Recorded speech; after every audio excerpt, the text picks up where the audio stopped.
जल्दी से कनेक्ट हो जाओ, कमेंट में 1 लिखो अगर ऑडियो वीडियो क्लियर है तो, फिर अपन सेशन को स्टार्ट करते हैं बेटा। Okay okay, audio video clear है, वेरी गुड बेटा, वेरी गुड। चलिए, आज हमारा लेक्चर नंबर 5 है, आधारित है धारिता के ऊपर। हम धारिता धारिता खेल रहे थे।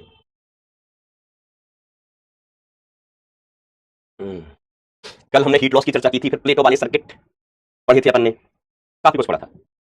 अब उसी कारवा को बेटा अपन आगे बढ़ाते हैं।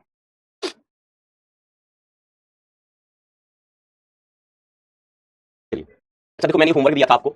दिए गए चित्र में एक असमांतर प्लेट संधारित्र प्रदर्शित किया गया है। यदि प्लेटों को V0 वोल्ट विद्युत वाहक बल वाले सेल से जोड़ा जाता है और यदि पृष्ठ आवेश घनत्व सिग्मा से तथा विद्युत क्षेत्र E से व्यक्त किया जाए तो आपको कुछ बताना है। देखो बेटा, यहाँ पर पोटेंशियल डिफरेंस सेम है, बैटरी लगी है कितनी V0 की, तो पोटेंशियल डिफरेंस कैसा होगा बेटा, सेम होगा। ठीक है, दोनों ही प्लेट्स के बीच में पोटेंशियल डिफरेंस कैसा होगा, सेम होगा। अब देखो, इस प्लेट पर पॉजिटिव चार्ज होगा और यहाँ पर आवेश घनत्व ज्यादा होगा क्योंकि यहाँ पर प्लेट्स पास पास में है। यहाँ पर नेगेटिव चार्ज ज्यादा होगा, ठीक है, और यहाँ पर बेटा कम होगा, यहाँ पर कम होगा। यहाँ प्लेट पास पास में, मतलब पॉजिटिव चार्ज नेगेटिव चार्ज को पास पास रहने का चांस है, और पॉजिटिव नेगेटिव चार्ज अगर पास पास रहने का चांस मिलता है तो उसको खोता नहीं। तो यहाँ पर ज्यादातर पॉजिटिव चार्ज यहाँ आ जाएगा, यहाँ ज्यादातर नेगेटिव चार्ज यहाँ पर इकट्ठा हो जाएगा, तो सिग्मा ए ज्यादा होगा, सिग्मा ए क्या होगा, ज्यादा होगा। ठीक है, as compare to sigma B. ठीक है, यहाँ पर आवेश घनत्व सिग्मा ए है, यहाँ पर आवेश घनत्व सिग्मा बी है, तो sigma A will be greater than the sigma B. ये ऑप्शन सही हो गया। अब इलेक्ट्रिक फील्ड की अपन बात करें कि इलेक्ट्रिक फील्ड पॉइंट एफ पर ज्यादा होगा या पॉइंट डी पर ज्यादा होगा, तो इलेक्ट्रिक फील्ड बेटा पॉइंट एफ पर ज्यादा होगा, सॉरी पॉइंट डी पर ज्यादा होगा। इलेक्ट्रिक फील्ड अपन क्या लिखते हैं, E is equal to sigma upon epsilon naught या सिग्मा अपॉन 2 एप्सिलॉन नॉट। ठीक है, ऐसे लिखते हैं बेटा, electric field sigma upon epsilon naught. तो E है वो समानुपाती होता है किसके, सिग्मा के। तो जहां पर सिग्मा ज्यादा वहां पर E ज्यादा, जहां सिग्मा ज्यादा वहां E ज्यादा। ठीक है, तो सिग्मा कहां ज्यादा, यहां आवेश घनत्व ज्यादा, यहां आवेश घनत्व कम, तो जहां आवेश घनत्व ज्यादा वहां पर फील्ड ज्यादा होगी, तो फील्ड ज्यादा कहां होगी, पॉइंट डी पर, और फील्ड कम होगी पॉइंट एफ पर। ठीक है, तो ये गलत बराबर भी नहीं, ये भी गलत, तो ऑप्शन हो जाएगा सिग्मा ए ज्यादा होगा सिग्मा बी से। ठीक है, अगला क्वेश्चन देखिए जो मैंने होमवर्क दिया था बेटा। अपने पास देखो 1 2 3 4 5 6 प्लेट्स है, 6 प्लेट है, 6 प्लेट की अपन दो दो सतह बनाएंगे। तो पहले प्लेट की दो सतह 1 1, दूसरी की दो सतह 2 2, तीसरी की दो सतह 3 3, चौथी की दो सतह 4 4, पांचवी की दो सतह 5 5, छठवीं की दो सतह 6 6 हो गई। 1 2 3 4 5 6 6 यही हो गई 6। चलिए, अब देखो स्विच बंद करेंगे तो बैटरी किसके बीच कनेक्ट है, बैटरी ए और एफ के बीच, मतलब पहले और छठवें के बीच में बैटरी कनेक्ट है, पहले और छठवें के बीच में बैटरी लगी हुई है बेटा। तो ये वाली प्लेट्स बेकार हो जानी है, अकेली प्लेट बेकार हो जानी है। अब तार देखो ए और सी के बीच में, फिर सी और ई के बीच में तार कहां लगा है, ए और सी के बीच में, मतलब 1 और 3 बीच में, फिर तार कहां पर लगा हुआ है, 3 और 5 के बीच में, 3 और 5 के बीच में। प्लेट का नंबरिंग करें 1 2 3 1 2 3 4 5 6। ठीक है, तो ये वाले कैपेसिटर्स बेकार हो जाएंगे, ये वाले कैपेसिटर बेकार हो जाएंगे, ये वाले कैपेसिटर भी शॉर्ट सर्किट हो जाएंगे। ये दोनों कैपेसिटर बेकार हो गए। आप ऐसे समझ सकते हो कि आवेश यहां से आया तो आवेश के पास एक ऊपर वाला रास्ता है, आवेश यहां से निकल जाएगा, यहां से निकल जाएगा, यहां पर जाएगा। ये दोनों मतलब 2 और 2 4 कैपेसिटर बेकार हो गए, सिर्फ एक ही कैपेसिटर बनेगा, बचेगा। कौन कौन सी प्लेट वाला, पांचवी और छठवीं प्लेट वाला, और यहाँ पर लगी हुई एक बैटरी जो कितने की है, V0 की है। हमें क्या निकालना है, संग्रहित कुल ऊर्जा। स्विच बंद करने के पश्चात संधारित्र में संग्रहित कुल ऊर्जा, आप ऐसे लिखते हैं half C equivalent into V square. तो U इक्वल टू कितना हो गया, हाफ सी इक्विवेलेंट की value epsilon naught A by D हो गई, और V की वैल्यू कितनी, ये V स्क्वायर या V स्क्वायर। यस, आंसर कितना हो गया, आंसर हो गया बेटा थर्ड वाला। C की वैल्यू कितनी होती है ना, एक कैपेसिटर का capacitance epsilon naught A by D, epsilon naught A by कोलवरी D। बात क्लियर है दोस्तों? यस सर, हमने ऐसे सर्किट कल ही सीखे थे सर। चलिए, और कोई होमवर्क था, नहीं था। अब देखो बेटा अपन चर्चा करते हैं परावैद्युत पदार्थ की। पहले कुछ पीवाईक्यूज वगैरह देख लिए जाए हैं, कैसे कल लेके आएंगे पीवाईक्यू, ये भी टॉपिक हो जाएगा, तो एक साथ अपन पीवाईक्यू करेंगे, दनादन दनादन घनघोर घनघोर। अब देखो बेटा, डाइलेक्ट्रिक की अंडरस्टैंडिंग, डाइलेक्ट्रिक मीडियम के बारे में अपन पढ़ाई लिखाई पहले टॉपिक से ही कर रहे हैं, कूलाम्ब के नियम से। ठीक है, अब हम जानते हैं कि अगर दो आवेशों के मध्य कोई परावैद्युत पदार्थ भर दिया जाए, एक आवेश के मध्य कोई परावैद्युत पदार्थ अगर हमने भर दिया तो कहानी में ट्विस्ट आ जाता है, चेंज हो जाती है। आवेशों के बीच लगने वाला बल बदल जाता है, विद्युत क्षेत्र बदल जाता है, विद्युत विभव बदल जाता है। ऐसा क्यों होता है अपन सीखेंगे। तो परावैद्युत पदार्थों में रैंडम तरीके से फैले हुए द्विध्रुव होते हैं। क्या होते हैं बेटा, द्विध्रुव क्या होता है, एक नेगेटिव चार्ज और उसके पास में रखा हुआ पॉजिटिव चार्ज मिलकर बनाता है द्विध्रुव, जिसको अपन पी से प्रदर्शित कर देते हैं। किससे प्रदर्शित करते हैं बेटा, पी से। तो जो परावैद्युत पदार्थ होते हैं, डाइलेक्ट्रिक सब्सटेंस होते हैं बेटा, उन सब्सटेंस में क्या होता है, द्विध्रुव पाए जाते हैं जो रैंडमली इधर उधर बिखरे हुए होते हैं। ठीक है, फिर जब इन पदार्थों को बाहरी विद्युत क्षेत्र में लगाया जाता है तो यह द्विध्रुव खुद को विद्युत क्षेत्र की दिशा, जिसे अपन स्थायी साम्यावस्था कहते हैं, की दिशा में व्यवस्थित हो जाते हैं। देखो, जब बाहरी विद्युत क्षेत्र लगाते हैं तो बाहरी विद्युत क्षेत्र मान लीजिए इधर लगाया, तो जो द्विध्रुव है पी, वो विद्युत क्षेत्र की ही दिशा में अपने आप को व्यवस्थित कर लेता है। ठीक है, इसे हम द्विध्रुव की स्थायी साम्यावस्था कहते हैं। याद है बेटा, हमने द्विध्रुव पढ़ा था इलेक्ट्रोस्टैटिक्स में, और हमने कहा था कि जब P और E के बीच, बाहरी इलेक्ट्रिक फील्ड E और द्विध्रुव सदिश P के बीच कोण 0 डिग्री होता है, दोनों समान दिशा में होते हैं, तो ये इनकी स्थायी साम्यावस्था होती है। जब E और P विपरीत होते हैं, E इधर P इधर, अगर ये विपरीत है तो ये अस्थायी साम्यावस्था होती है। और कोई भी सिस्टम, कोई भी निकाय हमेशा स्थायी साम्यावस्था में ही रहना चाहता है, इसलिए P अपने आप को इलेक्ट्रिक फील्ड की दिशा में ही व्यवस्थित कर लेगा। अगर आपने इलेक्ट्रिक फील्ड इधर लगाई है तो P इधर ही मुंह करके खड़ा हो जाएगा, अगर आपने इलेक्ट्रिक फील्ड मान लीजिए इधर लगाई है तो जो द्विध्रुव है वो भी इसी दिशा में रहेगा, E और P समान दिशा में अपने आप को व्यवस्थित कर लेते हैं। ठीक है, अब देखो इसके बाद क्या होता है, मैं आपको एक्सप्लेन करके बताता हूं कि पहले तो विद्युत क्षेत्र की अनुपस्थिति में अभी ई नहीं है। ई कौन सा? बाहरी विद्युत क्षेत्र। ई एक्सटर्नल इल है। ई एक्सटर्नल कितना से? 0 है। तो कोई डाइपोल इधर मुंह करके है, कोई डाइपोल इधर मुंह किए हुए, कोई डाइपोल इधर मुंह किए हुए, कोई डाइपोल इधर मुंह किए हुए। ठीक है, डाइपोल अलग अलग डायरेक्शन में अपने आप को अलाइन किए हुए हैं। हेलो, हाँ हाँ बेटू, हेलो, हाँ बेटा, हाँ हाँ हाँ हाँ हाँ बेटा, ठीक है बेटा, मैं क्लास के बाद आपको फोन कर रहा हूँ, है ना, मतलब मैं पीडब्ल्यू में हूँ। ठीक है, चलो, ई एक्सटर्नल कितना? 0।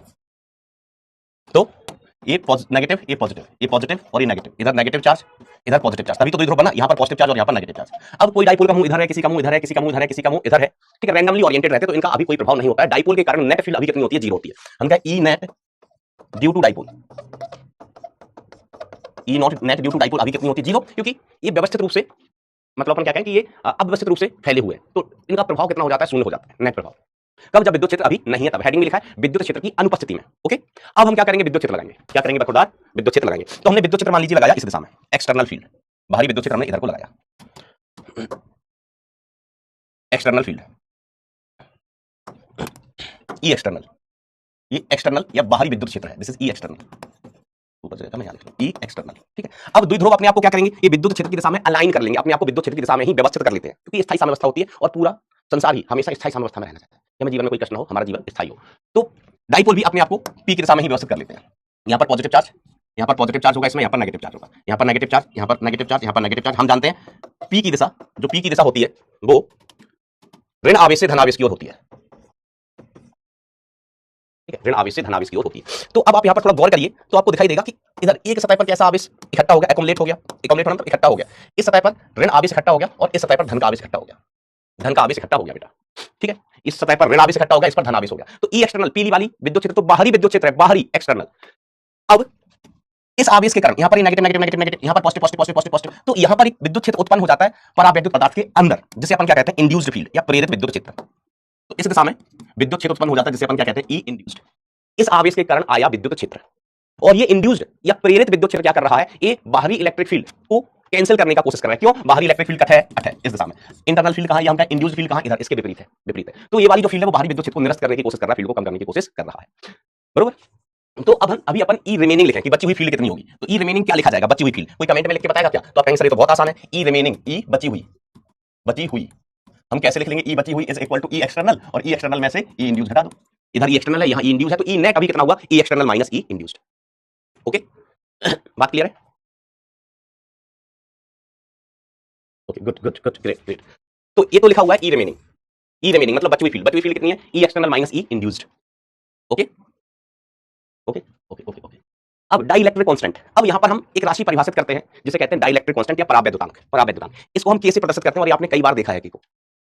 तो डाइलेक्ट्रिक कांस्टेंट को हम परिभाषित करते हैं इस प्रकार से कि E external upon E remaining, E external upon E remaining, E external upon E R. E R का मतलब हुआ रिमेनिंग विद्युत क्षेत्र, है ना, ई रिमेनिंग, है ना, इसको ही हम ई आर कह रहे हैं, ई रिमेनिंग। ये तो एक्सटर्नल हो गया, ये प्रेरित हुआ, इंड्यूस्ड क्षेत्र हुआ, बरोबर। यस सर, बिल्कुल बरोबर, बिल्कुल बरोबर। चलिए, तो ये कुछ कहानी है यहाँ पर। अगर यहां से हम ई रिमेनिंग का मान निकालना चाहें कि ई रिमेनिंग कितना होगा, तो देखो के इज इक्वल टू कितना है बेटा? के इज इक्वल टू है E external upon E remaining. तो ई रिमेनिंग का मान कितना आया? ई रिमेनिंग हो गया ई एक्सटर्नल अपॉन के, ई एक्सटर्नल अपॉन के इज ई रिमेनिंग। ठीक है, बची हुई क्षेत्र। चलिए हम थोड़ी सी कहानी को आगे बढ़ाते हैं। अब देखो यहाँ पर जो फील्ड आई होगी वो किसके कारण आई होगी? कैपेसिटर की प्लेट। हमने डाइलेक्ट्रिक को कहां रखा? कैपेसिटर की प्लेट के मध्य। तो यहाँ पर एक कैपेसिटर की प्लेट हुई, एक कैपेसिटर की प्लेट यहाँ हुई, तो जो ई एक्सटर्नल है वो किसके कारण है बेटा? कैपेसिटर के प्लेट्स के कारण। अरे भैया एक कैपेसिटर था, पहले इनके बीच में क्षेत्र है विद्युत क्षेत्र, इसको हम क्या कह रहे हैं? ई एक्सटर्नल। फिर हमने अब यहाँ पर परावैद्युत पदार्थ भरा है, तो परावैद्युत पदार्थ भरा है, तो उसके अंदर ई इंड्यूज आया जो कि ई एक्सटर्नल की दिशा में है। यहाँ पर कुछ चार्ज प्रेरित हो गया, इसको अपन कह देते हैं प्रेरित चार्ज, क्यू इंड्यूस्ड। ठीक है, ये भी क्या है बेटा? प्रेरित आवेश, प्रेरित आवेश, इसको हम मान लेते हैं स्मॉल क्यू। प्रेरित आवेश कितना? Small Q. तो अपन जो कहानी पढ़ रहे थे एक बार और पढ़ देते हैं इसको। परावैद्युत पदार्थों में रैंडम तरीके से फैले हुए द्विध्रुव होते हैं। जब इन पदार्थों को बाहरी विद्युत क्षेत्र में लगाया जाता है तो यह द्विध्रुव खुद को विद्युत क्षेत्र की दिशा में व्यवस्थित कर लेते हैं, अर्थात स्थायी साम्यावस्था में व्यवस्थित कर लेते हैं। और इससे क्या होता है? यह प्रेरित विद्युत क्षेत्र बाहरी विद्युत क्षेत्र को निरस्त करने की कोशिश करता है। देखो ई इंड्यूस इधर और ई एक्स नहीं, ई इंड्यूस्ड बेटा किस तरफ आया? इस तरफ आया था अपना, ई इंड्यूस्ड इस तरफ आया था, और ई एक्सटर्नल बेटा इधर, ई एक्सटर्नल इधर। लेकिन यह निरस्तीकरण पूर्ण नहीं होता है इन जनरल, यह निरस्तीकरण बेटा पूर्ण नहीं होता है। अब देखो आगे बढ़ते हैं। परावैद्युत पट्टिका को समांतर प्लेट संधारित्र की प्लेटों के मध्य रखना। परावैद्युत पट्टिका को समांतर प्लेट संधारित्र की पट्टिका के मध्य रखना। ये हमने बैटरी लगाई है 20 वोल्ट की, एक कैपेसिटर की प्लेट है, इस पर आवेश धन का, इस पर आवेश कैसा बेटा? धन का। और इस प्लेट पर आवेश कैसा होगा बेटा, ऋण का होगा, नेगेटिव चार्ज होगा यहाँ पर। ठीक है, अब यहाँ पर ये माइनस का, यहाँ पर जो प्रेरित आवेश होगा इस सतह पर प्रेरित आवेश कैसा होगा बेटा, ऋण का, ऋण का, और इस सतह पर धन का आवेश होगा। ये कौन सा आवेश है बेटा, ये प्रेरित आवेश है, इंड्यूस्ड चार्ज, स्मॉल क्यू मानते हैं अपन इसको। ठीक है, और ये कैपिटल क्यू है, इस पर प्लस कैपिटल क्यू आवेश और इस पर माइनस कैपिटल क्यू आवेश, बाहरी आवेश मतलब संधारित्र की प्लेटों पर आवेश, संधारित्र की प्लेटों पर आवेश। तो सबसे पहले तो हमें यहाँ पर ये जो क्यू इंड्यूस्ड हुआ है, ये आवेश कितना बेटा, माइनस का Q, this is minus Q and this is plus Q. अब हम सबसे पहले काम यहाँ पर यही करते हैं कि प्रेरित आवेश निकालते हैं। संधारित्र की प्लेट पर प्रेरित आवेश याद करना, संधारित्र की प्लेट पर नहीं, संधारित्र की प्लेट पर नहीं, परावैद्युत की सतह पर प्रेरित आवेश कहां बेटा, परावैद्युत की सतह पर है। अच्छा, इधर ई एक्सटर्नल होगा बेटा, ई एक्सटर्नल किसके कारण, कैस्टर की प्लेट के कारण, उसकी वैल्यू होगी क्यू अपॉन एप्सिलॉन नॉट ए, कैस्टर की प्लेट्स के कारण वैल्यू कितनी होगी, क्यू अपॉन एप्सिलॉन नॉट ए। और प्रेरित विद्युत क्षेत्र कहां होगा, पाई जान, प्रेरित विद्युत क्षेत्र यहां होगा, ई इंड्यूस्ड, ई इंड्यूस्ड। ठीक है, ई इंड्यूस्ड, ई इंड्यूस्ड की वैल्यू कितनी होगी, अगर हम ई इंड्यूस्ड लिखना चाहें तो ई इंड्यूस्ड का वैल्यू कितना होगा, आवेश कितना है, Q, Q upon epsilon naught ए। ई एक्सटर्नल कितना है, तो संधारित्र की प्लेट पर कितना आवेश है बेटा, कैपिटल क्यू, तो capital Q upon epsilon naught ए, एप्सिलॉन नॉट ए, बरोबर। अब हम प्रेरित आवेश निकालते हैं, प्रेरित आवेश स्मॉल क्यू निकालना,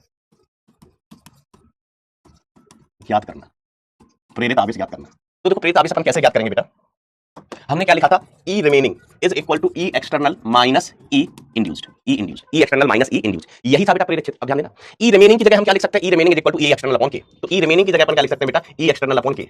इस परिभाषा से के बराबर एक्सटर्नल फील्ड बटे बची हुई फील्ड, तो बची हुई field remaining field is equal to E external upon K. यहाँ से क्या है बेटा, इधर से बचा है हमारे पास ई एक्सटर्नल और यहाँ से बचा है ई इंड्यूस्ड, ई इंड्यूस्ड। तो ई इंड्यूस्ड का बेटा मैं मान निकालना चाहूँ तो ई इंड्यूस्ड इज इक्वल टू ये इस तरफ आएगा, तो हो गया ई एक्सटर्नल माइनस ई एक्सटर्नल अपॉन के। ठीक है, इसको मैं इधर लेके आया, माइनस से गुणा किया, इसको उधर लेके गया, माइनस से गुणा किया, तो हमें ई इंड्यूस्ड मिल गया बेटा। ओके, अब देखो ई इसकी जगह ई इंड्यूस्ड को मैं ऐसे भी लिख सकता हूं, इसमें से ई एक्सटर्नल मैं कॉमन ले लेता हूं, तो E external is equal to 1 minus 1 by K, 1 minus 1 by K. तो ई इंड्यूस्ड कितना होगा, Q upon epsilon naught A is equal to Q upon epsilon naught A into 1 minus 1 by K, 1 minus 1 by K. तो अब देखो बेटा यहां से Q upon epsilon naught A कितना आ गया, it is equal to Q upon epsilon naught A into 1 minus 1 by K. तो भाई साहब ये गया, ये सॉरी ये नहीं गया, ये क्यों गया, ये कैंसिल आउट हो गया। तो अंततः स्मॉल क्यू जो कि इंड्यूस्ड चार्ज है, ये कितना आ गया, capital Q into 1 minus 1 minus 1 by K, 1 minus 1 by, ये वैल्यू आ गई। ये क्या आ गई बेटा, वैल्यू है ना, इंड्यूस्ड आवेश की। हाँ चलिए, क्या अब मैं आगे बढ़ सकता हूं, क्या अब मैं आगे बढ़ सकता हूं।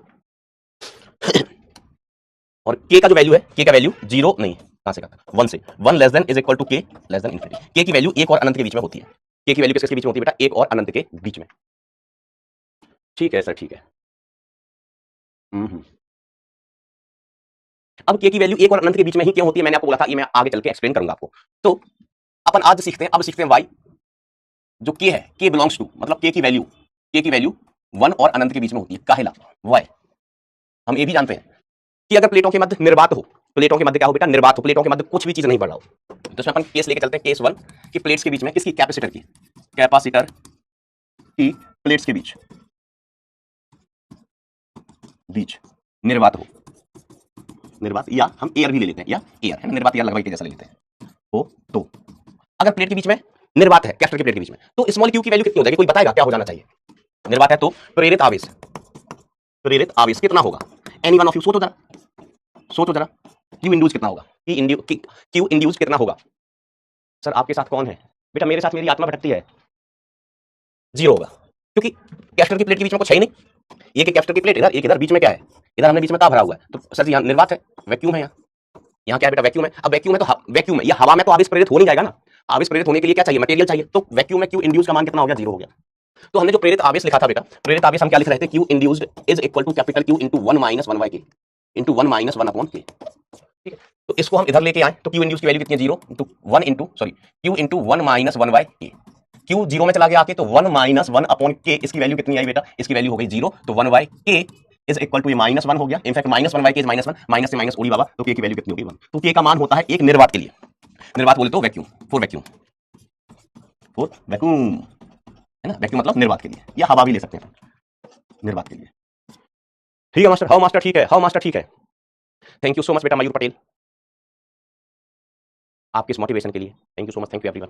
चलिए अब हम बात करते हैं केस 2। केस 2,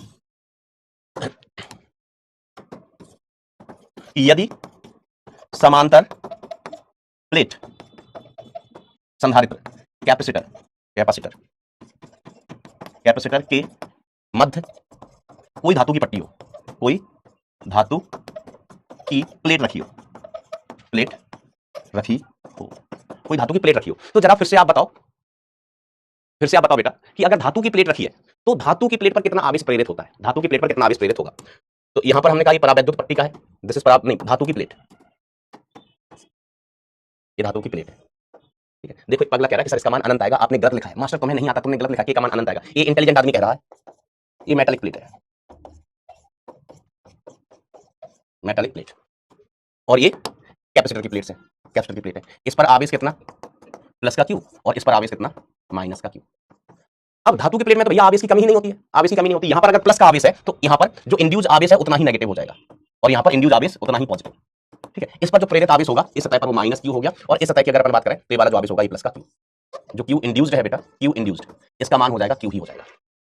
तो अगर धातु की प्लेट है तो धातु की प्लेट में देखना आवेश बराबर विपरीत। अपन ने कितने केसेस ऐसे लिए थे, प्लेट वाले केस किए थे कि यहां पर आवेश प्लस का 3 क्यू है तो यहां पर माइनस 3 क्यू हो जाता है ना। यहां पर आवेश अगर प्लस 100 कूलम है, प्लस 100 क्यू है, 100 क्यू, तो यहां पर माइनस का 100 क्यू हो जाता है, माइनस का 100 क्यू, बराबर तथा विपरीत। धातु की प्लेट पर बराबर तथा विपरीत आवेश प्रेरित हो जाता है। तो धातु की प्लेट के केस में जो क्यू इंड्यूस है, प्रेरित आवेश है, इसका मान किसके बराबर हो जाएगा, कैपिटल क्यू के, कैपिटल क्यू के। अब हम नेक्स्ट पेज पे चलते हैं कि हम प्रेरित आवेश इज इक्वल टू क्या लिखते हैं, क्यू इंटू 1 माइनस 1 बाय के, यही सूत्र होता था। तो क्यू इंड्यूस का मान कितना है, क्यू इज इक्वल टू इधर कितना बेटा, क्यू इंटू 1 माइनस 1 बाय के, ठीक है मास्टर, ठीक है। क्यू से क्यू उड़ी बाबा, तो यहाँ क्या बचा है बेटा 1, और यहाँ 1 माइनस 1 बाय के बचा है, 1 माइनस 1 बाय के। अब 1 को इधर लेके जाओ तो 1 माइनस 1, इधर माइनस का 1 अपॉन के बचा है। 1 माइनस 1 मेरे गांव में होता है 0, तो माइनस का 1 अपॉन के बचा है। तो 1 अपॉन के इज इक्वल टू कितना हो गया, 0 हो गया। 1 अपॉन के 0, इसका मतलब के की वैल्यू क्या होना चाहिए, के की वैल्यू अनंत होना चाहिए। क्योंकि अगर हम किसी संख्या में किसी दूसरी संख्या से भाग दे रहे हैं और भाग देने के बाद अगर वैल्यू 0 आती है तो संख्या अनंत हो जाएगी। अनंत से भाग देने पर वैल्यू कितनी आती है, 0। अगर इसमें किसी को फिर भी कंफ्यूजन हो तो देखो इसको ऐसे लिखा जा सकता है बेटा कि 1 इज इक्वल टू 0 इंटू के लिख लो, 0 इंटू के लिख लो, तो के की वैल्यू कितनी होगी, 1 अपॉन 0, 1 अपॉन 0, 1 अपॉन 0 कितना होगा, अनंत होगा, अनंत, तो अनंत होगा सर। तो जो मैंने आपको बोला कि के की वैल्यू 0 और 1 के बीच में होती है वो मैंने आपको प्रूफ ही कर दिया। के की वैल्यू किसके लिए, मेटल्स के लिए, मेटल्स के लिए कितनी होगा, अनंत होती है। के की वैल्यू वैक्यूम या एयर के लिए, एयर ले लो और वैक्यूम, तो इसकी वैल्यू कितनी होती है, 1 होती है। अन्य पदार्थों के लिए के की वैल्यू 0 और 1 के बीच में होती है। अन्य पदार्थों के लिए के की वैल्यू 0 और 1 के, सॉरी 0 1 के बीच में नहीं, I am so sorry, I am taking my words back, 1 और इन्फिनिटी के बीच में होती है, 1 एंड इन्फिनिटी के बीच में होती है। तो माय डियर फ्रेंड्स, एक बार थम्स अप थम्स डाउन हो जाए, कितने लोग टच में चल रहे हैं, कितने लोग सीख गए।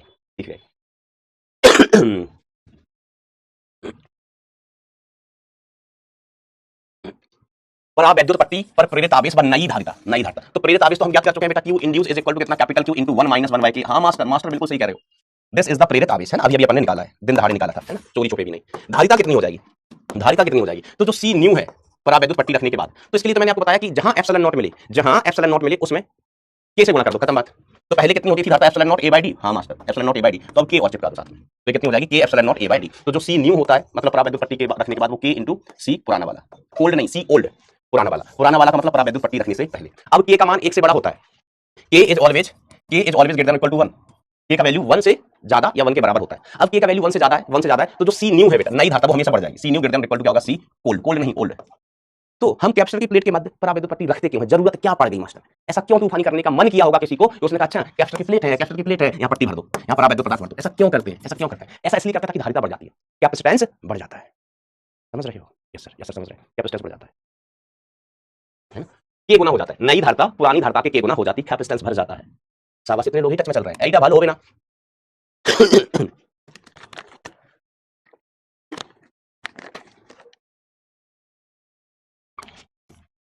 अब हम और आगे बढ़ेगा, आगे बढ़ने के बाद बहुत सिंपल सी चीज लेकिन बहुत इंपॉर्टेंट चीज, एक्सटर्नल और इंड्यूस। बेटा एक्सटर्नल का मतलब होता है बाहरी, और इंड्यूस का मतलब बेटा मैं कई बार लिख चुका हूं, प्रेरित। इंड्यूस का मतलब क्या होता है बेटा, प्रेरित होता है। सर जी जितना कॉन्सेप्ट पढ़ा रहे हैं क्या प्रूफ जरूरी है चैप्टर में, जितना फॉर्मूला, देखो बेटा चीजें सब समझ में आनी चाहिए। देखो अपन मैं कोई चीज आपको पढ़ा रहा हूं तो इसलिए कि पढ़ा रहा हूं कि आपको पता चले कि कौन सी चीज कहां से आई, क्या हुआ, पूरी चीजें दिमाग में क्लियर होनी चाहिए। अच्छे सवाल बेटा तभी बन पाते हैं जब आपको पूरी चीजें क्लियर होता हो, ठीक है। और छोटे मोटे सवाल तो फॉर्मूले याद कर लोगे उसी से हो जाते हैं, लेकिन मजा तभी आता है पढ़ने में, इंटरेस्ट तभी जागता है जब आपको कोई चीज बताई जा रही है, पढ़ाई जा रही है, तो वो चीज कहां से आई, क्यों आई, क्या जरूरत पड़ गई, बिल्कुल आपको सारी चीजें अच्छा क्लियर हो, तब मजा आता है पढ़ने में। सर जी इंड्यूस्ड एक्सटर्नल, बेटा ये हम निकाल रहे हैं, ये क्यू इंड्यूस था, है ना, क्योंकि इलेक्ट्रिक फील्ड अपन ने लिखी थी ना कि इलेक्ट्रिक फील्ड बची हुई ई एक्सटर्नल माइनस ई इंड्यूस्ड, तो ये प्रेरित विद्युत क्षेत्र है, ये हमें निकालना था, यहीं से हमने आवेश निकाला था प्रेरित वाला।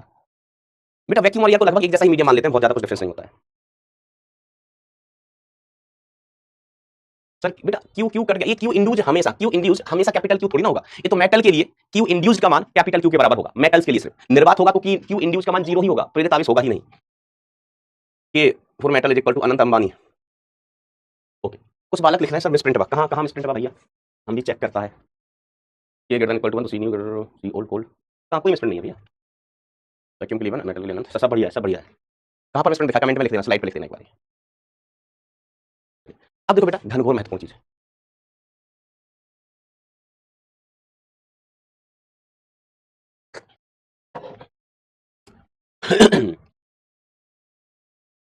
अरे यार लो हटा दो, छोटा वाला ब्रैकेट लगा लो, खुश, are you happy, open interval कर लो, क्लोज्ड इंटरवल मत लगाओ। चलो अब देखो घनघोर इंपॉर्टेंट चीज, बहुत ही इंपॉर्टेंट चीज। देखो हमें एक चीज तो पता चली कि जब हम कैप्चर के प्लेट के मध्य कोई परावैद्युत पदार्थ भरते हैं तो धारिता बढ़ जाती है, धारिता के गुना हो जाती है, धारिता के गुना हो जाती है। ठीक है, चलिए तो कैपेसिटर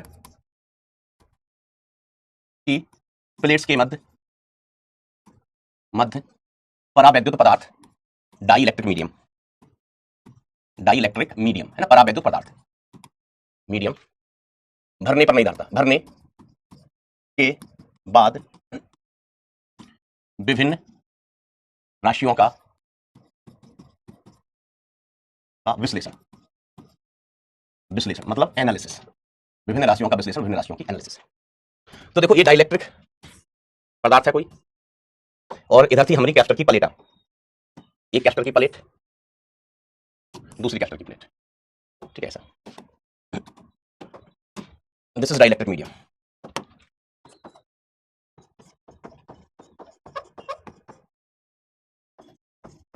तो देखो हमें सबसे पहले एक चीज के बारे में तो हम बिल्कुल स्पष्ट बता सकते हैं कि परावैद्युत पदार्थ भरने के बाद जो नया कैपेसिटेंस है वो के गुना हो जाता है, के इंटू सी।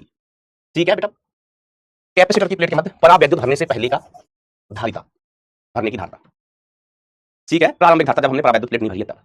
अब जैसे मैं आपसे एक चीज पूछूं, सिर्फ ऊर्जा की बात करूं, तो ऊर्जा अपन क्या लिखते हैं, हाफ क्यू स्क्वायर बाय सी, या ऊर्जा का हम ऐसे भी सूत्र लिख लेते हैं U is equal to half C V square, half C V square. तो जरा आप बताओ कि कैपेसिटर की प्लेट के मध्य अगर हम परावैद्युत पदार्थ भर रहे हैं, कैपेसिटर की प्लेट के मध्य अगर हम परावैद्युत पदार्थ भर रहे हैं तो क्या प्रभाव पड़ेगा ऊर्जा पर, ऊर्जा बढ़ जाएगी घट जाएगी, क्या कहता है आपका दिमाग, सोचो, सूत्र आपके सामने लिखे हुए, सोचो जरा कि अगर हम परावैद्युत पदार्थ भर दिए तो परावैद्युत पदार्थ भरने के बाद जो कैपेसिटर है उसकी ऊर्जा बढ़ जाएगी घट जाएगी। धारिता के बारे में हमें क्लियर कट बात पता है कि धारिता बढ़ ही जानी है, बोलो।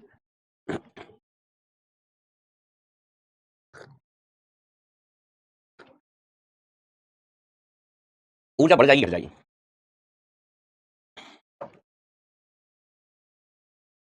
ज्यादातर लोग बोल रहे हैं कि के गुना बढ़ जाएगी, के गुना बढ़ जाएगी, ज्यादातर लोग ऐसा बोल रहे हैं, ठीक है। लेकिन मुझे कंफ्यूजन है, तो मैंने कहा कि देखो जब हम ये भर देंगे डाइइलेक्ट्रिक कांस्टेंट तो ये हो जाएगा क्यू स्क्वायर अपॉन 2 और सी न्यू लिखेंगे, और सी न्यू का मान सी से ज्यादा है, सी न्यू का मान सी से ज्यादा मतलब धारिता बढ़ गई, तो जो धारिता है तो बढ़ गई, धारिता बढ़ गई तो बेटा ये वाली पूरी राशि घट जाना चाहिए, ये पूरी राशि घट जाना चाहिए। तो मुझे तो ऐसा लग रहा है कि ऊर्जा घट जानी चाहिए, मुझे ऐसा लग रहा है कि ऊर्जा घट जाना चाहिए, और मुझे बिल्कुल गलत नहीं लग रहा है, मुझे बिल्कुल सही लग रहा है। हमने कहा सी बढ़ गया तो जिस चीज से हम भाग दे रहे हैं वो राशि बढ़ गई, तो कुल राशि घट जाएगी। ओके, फिर किसी बालक ने कहा कि सर कैसी पगलेपंती की बात कर रहे हो कि परावैद्युत पदार्थ भरने पर सी बढ़ा, सी इंक्रीज हो गया, सी बढ़ गया, हमने कहा हाँ सी बढ़ गया, हमने सी बढ़ गया तो ऊर्जा भी तो बढ़ जाएगी, क्योंकि ऊर्जा समान पाती है सी के, ऊर्जा समान पाती है सी के। तो हम ये सूत्र लगा रहे हैं तो पता चल रहा है कि ऊर्जा घट रही है, ये वाला सूत्र लगा रहे हैं तो पता चल रहा है कि ऊर्जा बढ़ रही है। हमने कहा ये वाले सूत्र का सूत्र 1 कह दिया, इसको हमने कह दिया सूत्र 2 कह दिया, बताओ कौन सा सही है, 1 वाला सही है 2 वाला सही है, 1 सही है 2 सही है। एक सूत्र कह रहा है कि ऊर्जा बढ़ जाएगी, एक कह रहा है ऊर्जा घट जाएगी, और दोनों सूत्र सही कह रहे हैं, गलत नहीं कह रहे हैं, मतलब दोनों सूत्र सही लगाए हैं अपन ने। अब गड़बड़ कहां है, किसकी बात मान के चलें, बढ़ने वाली या घटने वाली, पहला दूसरा, क्योंकि सूत्र दोनों सही है, किसी भी सूत्र की कोई गलती नहीं है। यस तो बेटा मेन चीज है ना, ध्यान से सुनना कि हम ये वाला सूत्र लगाएं, ये वाला सूत्र लगाएं, पहले हमें डिसाइड करना होगा कि कौन सा वाला सूत्र लगाएं। दोनों ही अपनी अपनी जगह पर सही है, दोनों ही अपनी अपनी जगह पर सही है। तो बेटा ध्यान देना, क्योंकि आप कोई एक सूत्र लगाओगे ना सिर्फ तो अलग आंसर मिलेगा, दूसरा लगाओगे तो अलग आंसर मिलेगा। तो जब भी हमें ऐसी सिचुएशन मिले कि कैपेसिटर के केस में हम डाइइलेक्ट्रिक भर रहे हैं, उसके बाद हमें किसी राशि की तुलना करना है, किसी राशि के बारे में पता करना है कि वो बढ़ जाएगी या घट जाएगी, तो उसके लिए बेटा हमें ये पता होना चाहिए कि कौन सा सूत्र लगाएं। तो मेन पॉइंट राशियों की तुलना करने से पहले हमें चेक करना होगा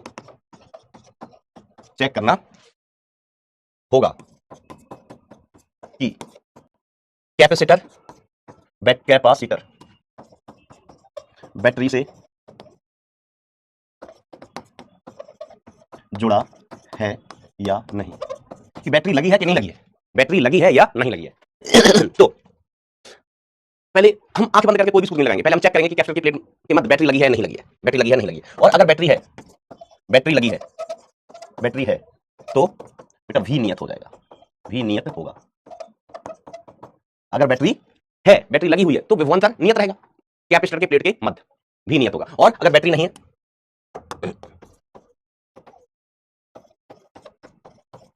तो Q नियत हो जाएगा। Q क्या हो जाएगा बेटा? नियत। V नियत, Q नियत, डिपेंडिंग अपॉन बैटरी। देखो Q नियत क्यों? आवेश कौन देता है? बैटरी। आवेश कौन देता है? बैटरी। अब बैटरी है ही नहीं, बैटरी है ही नहीं तो आवेश का स्रोत है ही नहीं, आवेश का स्रोत ही नहीं है तो आवेश ना तो बढ़ेगा ना घटेगा, आवेश नियत हो गया, आवेश नियत हो गया। और अगर बैटरी है तो आवेश बदल सकता है, क्योंकि बैटरी है, जरूरत पड़ेगी तो आवेश दे सकता है परिपथ को। तो जब बैटरी लगी है तब आवेश नियत नहीं होगा बेटा, तब भी नियत होगा। क्या ये बात क्लियर है? देखो समस्या कहां आ गई थी भाई, समझाऊं खेल जाओ। समस्या कहां आ गई थी कि हम ही जब चेक कर रहे हैं, दो सूत्र लगाए, दोनों सूत्र बिल्कुल सही है और दोनों सूत्र जो रिजल्ट दे रहे हैं वो अलग अलग है। वो कैसे हैं? अलग अलग है। सर आप चैट बंद क्यों करते हो? इसलिए करते हैं ताकि तुम चैट से ध्यान हटा के पढ़ाई पर ध्यान लगा सके, क्योंकि ध्यान हटा तो दुर्घटना घटा। बरोबर? तो ये बात क्लियर होनी चाहिए अपन को। तो अब जब भी सवाल दिया जाएगा तो अपन फिर एनालिसिस करेंगे, पहले सवाल से पूछेंगे, जैसे ही सवाल दिया जाएगा हम सवाल की कॉलर पकड़ेंगे सबसे पहले और बोलेंगे सवाल तुम ये बताओ बैटरी है या नहीं है। फिर बैटरी है तो हम सोचेंगे क्या करना, बैटरी नहीं है तो फिर हम आपको तरीका सिखा रहे हैं कि तब कैसे अपन सोचते हैं, कैसे डील करते हैं। राइट, चलो। ये प्रभु मैं इतना चिल्ला रहा हूं, इतना बता रहा हूं उसके। अच्छा तुम कमेंट पे ध्यान दे रहे हो, तुम सुन ही कहां रहे हो? आओ बंद कमेंट। तो केस वन हमने कहा no battery, no battery, battery नहीं है, बैटरी नहीं है, बैटरी इल्ल है। इल्ल का मतलब होता है नहीं है, बैटरी नहीं है, इल्ल है। ये मगा इल्ल होते, बैटरी नहीं है, देयर इज नो बैटरी। अगर बैटरी नहीं है तो हम क्या कहेंगे? आवेश नियत, आवेश नियत। सी के बारे में तो हमें पता है कि जो सी न्यू है वो के गुना हो जाएगा, के गुना हो जाएगा अर्थात सी बढ़ जाता है। जैसे परावैद्युत पदार्थ भरोगे तो सी के बारे में नहीं सोचना है, हमें सी के बारे में ही तो पता है क्लियर कट कि सी हमेशा बढ़ेगा, बढ़ेगा। अब देखो हम विभिन्न राशियों की तुलना करते हैं, तो सबसे पहले ऊर्जा की बात करते हैं। सबसे पहले किसकी बात करते हैं अपन? ऊर्जा की, कि परावैद्युत पदार्थ रखने के बाद ऊर्जा बढ़ेगी या घटेगी। साथ दोगे तो U इज इक्वल टू कितना लिखेंगे? Q स्क्वायर अपॉन 2C लगाएंगे। सर यही वाला सूत्र क्यों लगाया? हाफ CV स्क्वायर क्यों नहीं लगाया? क्योंकि हमें पता है Q नियत है भैया, V के बारे में पता नहीं, हमें Q के बारे में पता है कि Q नियत है। बरोबर? अब Q नियत है, C बढ़ गया, C बढ़ गया, C बढ़ गया है, C बढ़ गया और ये सारी ये कांस्टेंट है। 2 तो सदियों से कांस्टेंट है, तो इस केस में बेटा ऊर्जा के बारे में हम क्या कहेंगे? ऊर्जा घट जाएगी, इनफैक्ट नई ऊर्जा के गुना कम हो जाएगी। तो अभी ऊर्जा हम न्यू लिखें तो न्यू ऊर्जा कितनी हो जाएगी? Q स्क्वायर अपॉन 2C की जगह क्या लिख देंगे? KC लिख देंगे। तो जो ऊर्जा है वो 1/K गुना हो जाएगी, 1/K गुना Q स्क्वायर अपॉन 2C। मतलब कि जो ऊर्जा है न्यू वाली, नई ऊर्जा, वो 1/K गुना हो गई, पुरानी ऊर्जा की 1/K गुना हो गई, अर्थात ऊर्जा घट गई जब बैटरी नहीं है तब। अब ध्यान से सुनना, नहीं तो फिर कहोगे कि सर हमको ये नहीं हुआ, हमको ये वाला नहीं आया। अब अगली राशि की तुलना करते हैं, दूसरी राशि। दूसरी राशि कौन सा? तो चलो हम विभव की तुलना कर लेते हैं, विभवांतर, विभवांतर। अब बैटरी है नहीं तो विभवांतर भी तो क्या करना पड़ेगा? बढ़ाया घटा। तो Q इज इक्वल टू कितना होता है? C इंटू V होता है, C इंटू V। तो हम लिखेंगे यहाँ पर Q is equal to C new into V new. Q तो बदलेगा नहीं, Q की जगह तो Q ही रहेगा, Q is not going to change क्योंकि बैटरी नहीं है। तो जो बेटा V न्यू आएगा अपना, V न्यू वो कितना हो गया? Q upon C new. तो Q अपॉन C न्यू कितना हो गया? सर C न्यू हो गया K into C, K into C। तो V न्यू अपन कैसे लिख सकते हैं? 1/K into Q by C। Q upon C ही क्या होता है बेटा? विभव होता है।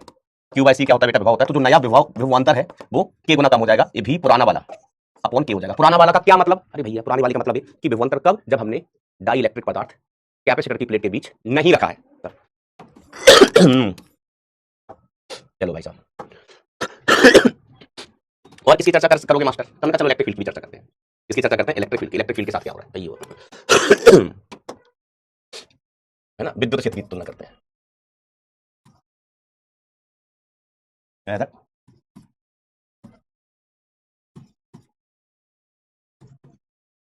तो E बराबर क्या होता है? सर E बराबर होता है V अपॉन डी, डी मतलब प्लेट के बीच की दूरी, E बराबर V बाय डी।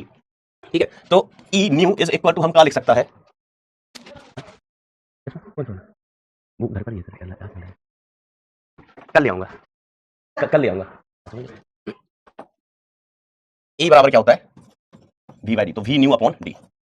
तो डी प्लेट के बीच की दूरी, प्लेट के बीच की दूरी तो भाई साहब कांस्टेंट हो वैसे। ओके मास्टर, प्लेट के बीच की दूरी कैसे होती है? कांस्टेंट होती है। तो आप ऐसे लिख सकते हैं कि जो E न्यू है नया विद्युत क्षेत्र, it is directly proportional to विभवांतर, और विभवांतर हमें पता है K गुना हो गया, तो E न्यू भी 1/K गुना हो जाएगा। विभवांतर 1/K गुना हो गया तो इलेक्ट्रिक फील्ड भी 1/K गुना हो गई, E ओल्ड वाली। आई होप ये बात आपको क्लियर होगी, आई होप ये बात आपको क्लियर होगी बेटा। Is it clear? तो ये हमने तुलना कर ली सभी की। आवेश नियत रहेगा, धारिता बढ़ जाएगी, ऊर्जा घट जाएगी, विभव घट जाएगा, इलेक्ट्रिक फील्ड घट जाएगी। आवेश नियत है तो आवेश घनत्व भी नियत ही रहेगा। और किसी राशि की चर्चा? ठीक है, इसी तरीके से आप किसी भी राशि की चर्चा कर सकते हैं। अब बेटा इसमें हम लेके चल रहे हैं केस 2। केस 2 बैटरी लगी है, बैटरी लगी है, हम कह रहे हैं बैटरी लगी है, वो कमेंट में लिख रहा है सर 40 लगी है। कैसे कैसे लोग हैं?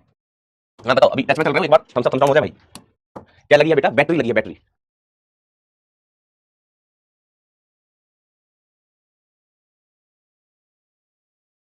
टच में चल रहा है, सीख रहे हैं कि कब क्या होना चाहिए।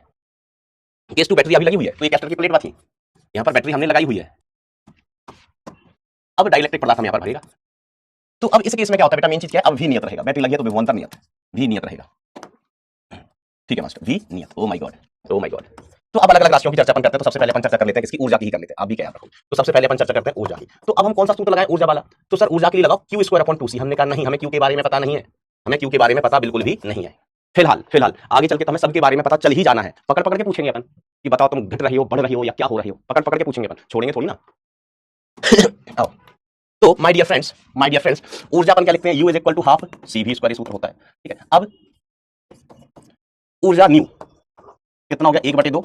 सी की जगह क्या लिखेंगे? C new × V²। अब पाईजान भी तो नियत है, दिस इज कांस्टेंट, भी नियत है, या भी नियत है क्या? हाँ ठीक है, वो पता ही, बार बार क्या लिखना, भी नियत है। तो अब देखो नई ऊर्जा कितनी हो जाएगी? एनर्जी नवी हो जाएगी ½ इसकी जगह C की जगह KC × V²। तो ऊर्जा न्यू कितनी हो गई? पाईजान न्यू ऊर्जा हो गई, तो K बाहर ले लो, × ½ CV²। तो ये बेसिकली कितना आ गया? K × एनर्जी कौन सी? ओल्ड वाली। तो नवी ऊर्जा बेटा पुरानी एनर्जी की, energy new will become K times of energy पुरानी वाली। तो बताओ ऊर्जा के साथ क्या होगा? सर ऊर्जा अब बढ़ गई है, तो सूत्र दोनों ही सही है। अब ध्यान ये देना है कि ऊर्जा बढ़ी घटी, ये डिपेंड करेगा कि कौन सा केस लेके चल रहे हैं अपन, कि बैटरी है या नहीं है। अब ऊर्जा के बाद हम भावेश की चर्चा कर लेते हैं। भावेश नहीं रे, आवेश की चर्चा करेगा, आवेश चार्ज। तो देखो आवेश की बराबर अपन क्या लिखते हैं? C × V लिखते हैं। तो Q = कितना? C न्यू × V, तो सेम ही है, V बदलने वाली नहीं, तो C न्यू कितना हो गया? KC × V। तो Q = K बाहर ले लो, और ये CV है ना, ये न्यू वाला आवेश, न्यू आवेश। तो ये कितना हो गया? C × V। ठीक है, CV क्या होगा भैया? पुराना वाला आवेश। तो Q न्यू नया आवेश = K टाइम्स CV क्या है? पुराना वाला आवेश। पुराना वाला आवेश बोले तो परावैद्युत पदार्थ भरने से पहले वाला, परावैद्युत पदार्थ भरने से पहले वाला। ठीक है मास्टर, ठीक है। अब और क्या बताओगे मास्टर? तो हम सब कुछ बताएंगे, जो चीज की जरूरत पड़ेगी बस सब कुछ बताएंगे। अब अपन बात कर लेते हैं, भी तो नियत है ही, भी तो नियत है। अब हम विभवांतर की बात कर लेते हैं। विभवांतर किसकी बात कर रही है? मैं विभवांतर की बात कर रही है। तो विभवांतर तो भी तो नियत है ही ना, इसकी क्या बात करना? ये तो नियत ही है, इसकी कोई बात ही नहीं करनी हमें, जो था वही रहेगा। फिर किसकी बात करोगे मास्टर? अब हम विद्युत क्षेत्र की बात करेंगे, विद्युत क्षेत्र। अब विद्युत क्षेत्र की बात मैं नहीं करूंगा, आप करेंगे। बताओ विद्युत क्षेत्र ई बढ़ जाएगा या घट जाएगा? सोचोगे तो आप आंसर बता सकते हो, वो भी सही सही कोशिश करो। यार तेरा चित्त कैसे चल रहा है?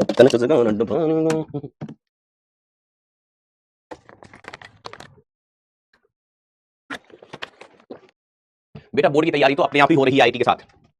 आप ऐसे समझ लो कि मैंने 100 सवाल कराए ना, तो इसमें से ना 30 बोर्ड के लिए और बचे हुए 100 तो आईटी के लिए, और इन 100 में से बोर्ड का सारा कवर है, कोई भी चीज छूटी नहीं है, कोई भी चीज छूटी नहीं है। आईटी की तैयारी कर ले तो ऑब्वियसली बोर्ड की तैयारी तो हो ही गई ना भाई।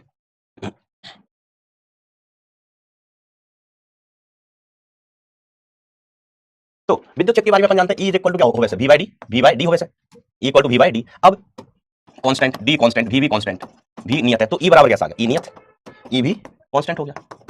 ठीक है, मतलब E new will be equal to E old, E बदलने वाला नहीं है। तो ये कुछ मजेदार चीजें थी। आई होप ये चीजें आपको क्लियर होंगी, ये चीजें आपको बिल्कुल अच्छे से क्लियर होनी चाहिए। फिर से एक बार थम्स अप हो जाए, फिर से एक बार थम्स अप हो जाए भैया। चलो सभी राशियों की चर्चा हो गई है। अब देखो प्लेटों के मध्य परावैद्युत पट्टी रखने का और विश्लेषण। बेसिकली हम क्या पढ़ने वाले हैं कि परावैद्युत पट्टी व कैपेसिटर की प्लेट्स के मध्य बल, प्लेट्स के मध्य बल। बेटा ये बोर्ड के लिए इंपॉर्टेंट नहीं है, ये सिर्फ किसके लिए जरूरी है? आईटी के लिए। बोर्ड में ये सब नहीं पूछते। बोर्ड में ये सब नहीं पूछ पाते बेटा। आओ अब तो कोई पट्टी है, केस 1 की बैटरी नहीं लगी है, तो ध्यान देना बेटा कि जब भी ऐसी चीज हो कि कैस्टर की प्लेटों के मध्य हम कोई राशि रख रहे हैं, सॉरी कैस्टर की प्लेटों के मध्य हम कोई परावैद्युत पदार्थ रख रहे हैं, प्लेट थी परावैद्युत पदार्थ घुसा दिया इसके अंदर, तो हमें चीजों का अगर विश्लेषण करना है तो अगेन रिपीटिंग, चेक करो बैटरी नहीं है। केस 1 बैटरी नहीं है तो क्या नियत होगा? क्यों नियत हो गया, क्यों नियत। अब देखो परावैद्युत पट्टी और कैस्टर की प्लेट के मध्य बल क्यों लगेगा? तो हमने कहा सुनो, जैसे हमने कहा इस पर आवेश कैसा, तो हमने कहा इस पर आवेश धन का, कैस्टर की प्लेट पर ये आवेश कैसा? धन का। ओ माय गॉड मास्टर, हमने कहा इस पर आवेश कैसा? ऋण का। अब ओ माय गॉड, हमने कहा ओ माय गॉड मास्टर।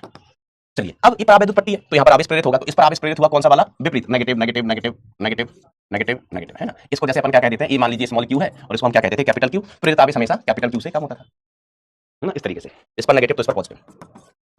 अब देखो अब ये विश्लेषण नहीं, अब हम महाविश्लेषण करने वाले हैं। हम जब कैपेसिटर की प्लेट के मध्य पट्टी रखते हैं तो उसका महाविश्लेषण करने वाले हैं। आप मेरा साथ देना बस। अब आप बोलो कि हम ये लेके आए हैं, क्या लेके आए हैं? पट्टी का, और कैपेसिटर की प्लेट के बीच रख रहे हैं, तो इनमें आकर्षण होगा कि नहीं, इनके मध्य बल लगेगा कि नहीं? हमने कहा बिल्कुल बल लगेगा, आवेश होगा तो बल लगेगा ही। ठीक है, देखो इस पर नेगेटिव चार्ज, इस पर पॉजिटिव चार्ज, तो इस पर इधर बल लगा होगा। ये देखो जो पट्टिका है हम यहाँ लेके आएंगे, तो ये पॉजिटिव और नेगेटिव के बीच में यहाँ आकर्षण बल लग रहा है, इनके बीच में, इनके बीच कौन सा बल लग रहा है बेटा? आकर्षण का बल लग रहा है। इधर देखो ये नेगेटिव चार्ज, पॉजिटिव चार्ज, तो ये नेगेटिव चार्ज इस पॉजिटिव वाली सतह को अपनी तरफ खींचेगा, अपनी तरफ खींचेगा। तो बेटा ये पट्टिका हमें रखनी नहीं पड़ेगी, हम पट्टिका को यहाँ तक लेके जाएंगे, है ना? जैसे कैपेसिटर की प्लेट की पट्टी है, मान लो थोड़ी बड़ी ले लेते हैं, एक कैपेसिटर की प्लेट की नहीं, परावैद्युत पदार्थ की पट्टी है, हम यहाँ लेके गए तो सतहों पर विपरीत आवेश है, सतहों पर विपरीत आवेश है, तो कैपेसिटर इसको अपने अंदर खींच लेगा, कैपेसिटर अपने आप ही इसको अपने अंदर खींच लेगा। ठीक है, अब जब कैपेसिटर इसको अपने अंदर खींचेगा, अर्थात इस पर बल लगेगा, इस दिशा में, इस दिशा में बल लगेगा। कौन लगाएगा? कैपेसिटर की प्लेट्स, कैपेसिटर की प्लेट्स इस पर बल लगाएंगी। ठीक है, अब इस पर बल लग रहा है, सुनना ध्यान से, इस पर बल लग रहा है तो इसके पास त्वरण भी होगा, त्वरण आएगा तो इसका वेग बढ़ेगा। कैपेसिटर की प्लेट ने इसको अपनी तरफ खींचा, तो इसका वेग बढ़ेगा, वेग बढ़ेगा, है ना? हम कहें कि डाइलेक्ट्रिक प्लेट की देखो चलो हम कुछ पॉइंट्स लिख देते हैं, मेन पॉइंट्स कि कैपेसिटर की प्लेट्स डाइलेक्ट्रिक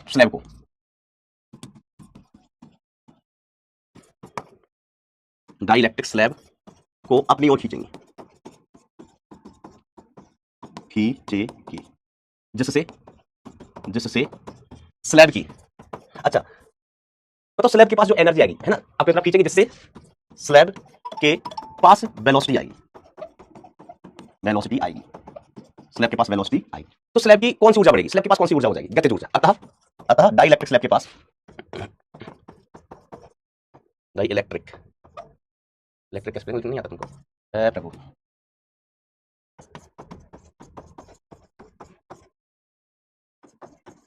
स्लैब की काइनेटिक एनर्जी, गतिज ऊर्जा बढ़ेगी, तो समझ रहे हो कि जब बैटरी नहीं लगी थी, सुनो ना, ये काइनेटिक एनर्जी लगी, वेरी गुड। स्लैब मतलब पट्टिका, ये स्लैब मतलब ये पट्टी को हम स्लैब कहते हैं। तो जब बैटरी नहीं लगी थी तो हमने देखा था कि ऊर्जा घट रही है, जब बैटरी नहीं थी तो ऊर्जा घट गई थी, 1/1 गुना हुई थी। भैया वो ऊर्जा कहां गई? भैया जो ऊर्जा घटी वो ऊर्जा कहां गई? तो हमने कहा जो ऊर्जा कैपेसिटर की घटी है वो किसको मिल गई बेटा? डाइलेक्ट्रिक स्लैब को, पट्टी को गतिज ऊर्जा के रूप में मिल गई है, पट्टी को गतिज ऊर्जा के रूप में बेटा मिल जाती है। कुल ऊर्जा नियत, बैटरी है नहीं तो कुल ऊर्जा नियत, तो वो ऊर्जा जो कैपेसिटर की कम हो गई वो कौन ले गया? किसने चुरा ली? हमने, पट्टी ने चुरा ली, इसके ऊपर बल लगा, पॉजिटिव नेगेटिव पॉजिटिव चार्ज, आकर्षण का बल लगा, तो पट्टिका के पास गतिज ऊर्जा आई। ठीक है, तो अपन ऐसे लिखते हैं कैपेसिटर की जो ओल्ड एनर्जी है, तो एनर्जी के बारे में लिखने की जरूरत नहीं है, लेकिन आप समझ गए होंगे कि जो एनर्जी कम हुई वो किसके पास चली गई? इसके पास गतिज ऊर्जा के रूप में। क्या ये बात क्लियर है? हाँ ना बोलो, क्या ये बात क्लियर है? हाँ ना बोलो। हाँ सर क्लियर है। एक बार हो जाए थम्स अप, समय नहीं लगता बेटा थम्स अप काउंट करने में, अंगूठा तो दबाना है। अब हम निकालेंगे बेटा कैलकुलेटिंग फोर्स, ये जो बल लग रहा है वो कितना है? कैलकुलेटिंग फोर्स, बल कितना लगेगा? तो देखो फोर्स जो अपन लिखते हैं वो माइनस du/dx है ना, मैंने आपको बताया था संरक्षित क्षेत्र में कि जो बल है उसको हम du/dx लिख सकते हैं। हमने एक लेक्चर पहले, मतलब लास्ट लेक्चर में ही, जो कैपेसिटर की प्लेट है इनके मध्य लगने वाला बल निकाला था। ध्यान देना, लास्ट पर जो हमने बल निकाला था कितना था? q²/2ε0, ये किसके बीच बल था? किसके बीच? तो ये वाला बल था कैपेसिटर की प्लेट्स के बीच, है ना, इनके बीच, है ना, ये पॉजिटिव और ये नेगेटिव, ये अलग बल था। ये कैपेसिटर की एक प्लेट पर पॉजिटिव चार्ज है, दूसरे पर नेगेटिव है, तो कैपेसिटर की प्लेटों के बीच आकर्षण होगा, वो हमने कल निकाला था। आज हम क्या कर रहे हैं? कैपेसिटर की प्लेट और डाइलेक्ट्रिक के मध्य लगने वाला बल निकाल रहे हैं। ठीक बा? हाँ मास्टर, ठीक बा। नारायण मेरा जीवन ही बर्बाद है यार। तो देखो एनर्जी हम क्या लिखेगा, है ना, ये तो अपन जानते हैं F बराबर कितना होता है? du/dx का परिमाण। ये याद रखना बेटा, du/dx क्या होता है बेटा? बल होता है। इसकी डिटेल्ड एनालिसिस मैंने अपन जब अर्जुना बैच में पढ़ा था, कार ऊर्जा शक्ति, तब करवाई थी। उसके अलावा अभी मैंने पिछले टर्न पर भी यही सूत्र यूज किया था, तब इसके बारे में अपन ने चर्चा की थी। याद रखना, इस सूत्र को बेटा याद रखना। तो अब बेटा मैं एनर्जी लिखना चाहता हूं, तो U इज इक्वल टू क्या लिखूं? Half CV²। आप कहोगे मास्टर फिर वही बात, हाफ CV² में भी पता नहीं हमें, बैटरी नहीं लगी है तो हमें आवेश पता होगा, क्यों नियत होगा, तो हम लिखेंगे q² अपॉन जो U है, U होगा q²/2C इक्विवेलेंट या C इक्विवेलेंट। अब देखो नई चीज भैया, नई चीज, Q तो नियत है, 2 हम जानते हैं, अब हमें U चाहिए तो C इक्विवेलेंट उठवाना पड़ेगा। C इक्विवेलेंट का मान चाहिए। सर C इक्विवेलेंट कैसे निकालोगे? तो हमने कहा रुको ध्यान से देखना, अब थोड़ी कैलकुलेशन है बेटा मैथमेटिक्स वाली। वैसे मेरा काम खत्म हो गया, के बाद कैलकुलेशन बची है तो सिर्फ ये L, प्लेट की लंबाई कितनी L है, और अभी पूरी की पूरी पट्टी इसके अंदर नहीं रखी है, ओ माय गॉड, पूरी की पूरी पट्टी इसके अंदर नहीं रखी है। इसके अंदर कितनी पट्टी रखी हुई है? x लंबाई की पट्टी इसके अंदर रखी हुई है। तो अब हमारे पास बेटा यहाँ पर 2 कैपेसिटर बनेंगे, एक इधर वाला, एक इधर वाला। एक कैपेसिटर ऐसा होगा जिसमें परावैद्युत पदार्थ भरा हुआ है, एक कैपेसिटर ऐसा होगा जिसमें परावैद्युत पदार्थ अभी नहीं भरा हुआ है। एक भाग में परावैद्युत पदार्थ भरा, एक में नहीं भरा है, तो यहाँ पर हम 2 कैपेसिटर लगाएंगे और दोनों कैपेसिटर कैसे होंगे बेटा? समांतर क्रम में। तो एक कैपेसिटर बेटा यहाँ बना, एक कैपेसिटर यहाँ, समांतर क्रम में क्या होंगे? देखो एक इधर, एक के बाद एक है, एक के ऊपर एक है, इधर फिर एक इधर, है ना, पट्टियां वही है। तो इस तरीके से बेटा हम इसको 2 अलग, यहाँ से आप समझो हमने इसको यहाँ से काट दिया, तो ये भाग अलग हो गया, ये भाग अलग हो गया। ठीक है, हाँ सर। तो अब हमारे पास 2 कैपेसिटर मिल गए, एक में तो परावैद्युत पट्टी भरी हुई है और एक में एयर है। ध्यान से सुनना, इसका कैपेसिटेंस हमने माना C2, तो C2 कितना हो जाएगा? यहाँ पर परावैद्युत पदार्थ तो भरा नहीं है, तो ε0 A एरिया प्लेट का, तो प्लेट का एरिया कितना? L - x × W। सर ये क्या बवाल है? अपॉन D, प्लेट की बीच की दूरी D। सर ये क्या बवाल है? हमने कहा बवाल नहीं, C की वैल्यू क्या होती है? C सदियों से हम लिखते आ रहे हैं, epsilon naught A by D. हाँ सर ये तो लिखते आ रहे हैं, लेकिन वो क्या लिख दी हमने कहा, देखो एप्सिलॉन नॉट अपॉन डी, और ये क्या है एरिया, एरिया को हम क्या लिखेंगे, प्लेट की लंबाई इंटू प्लेट की चौड़ाई, प्लेट की लंबाई इंटू प्लेट की चौड़ाई लिखेंगे एरिया को। तो एप्सिलॉन नॉट बाई डी तो है ही है, एप्सिलॉन नॉट बाई डी तो है ही है, ये लंबाई इंटू चौड़ाई, एल माइनस एक्स की लंबाई है, उसकी चौड़ाई हमने मान ली डब्ल्यू। डब्ल्यू कैसे, जैसे प्लेट ऐसी रखी हुई है, ऐसी रखी हुई है, आपको ऐसी प्लेट रखी हुई दिखाई दे रही सामने से, तो ये वाली लंबाई कितनी है, एल माइनस एक्स, क्योंकि देखो ये टोटल लंबाई है एल, उसमें से लंबाई है एक्स, तो बताओ ये लंबाई कितनी बची, तो मास्टर ये वाली लंबाई बची है एल माइनस एक्स। अब ये प्लेट है, प्लेट तो उसकी चौड़ाई भी होगी, आपको तो इधर से दिखाई दे रहा है ना सामने से इतना एक्स, अभी बचा हुआ L minus x, L minus, अब इसकी चौड़ाई भी तो होगी, ये इधर वाली ये डब्ल्यू है, ये क्या है डब्ल्यू। अगर हम पूरी प्लेट का क्षेत्रफल लिखते हैं ना, पूरी प्लेट का, तो ये एल और इधर वाली चौड़ाई डब्ल्यू, ये वाली एल ये वाली चौड़ाई डब्ल्यू, ऐसी होती है ना प्लेट, लंबाई लंबाई और ये चौड़ाई। सर तो अब बिल्कुल सही लिखा है आपने, एरिया की लंबाई इंटू चौड़ाई, एल माइनस एक्स ये लंबाई है, और इधर जो उसकी विड्थ होगी चौड़ाई है डब्ल्यू। डब्ल्यू क्या है बेटा, प्लेट की चौड़ाई।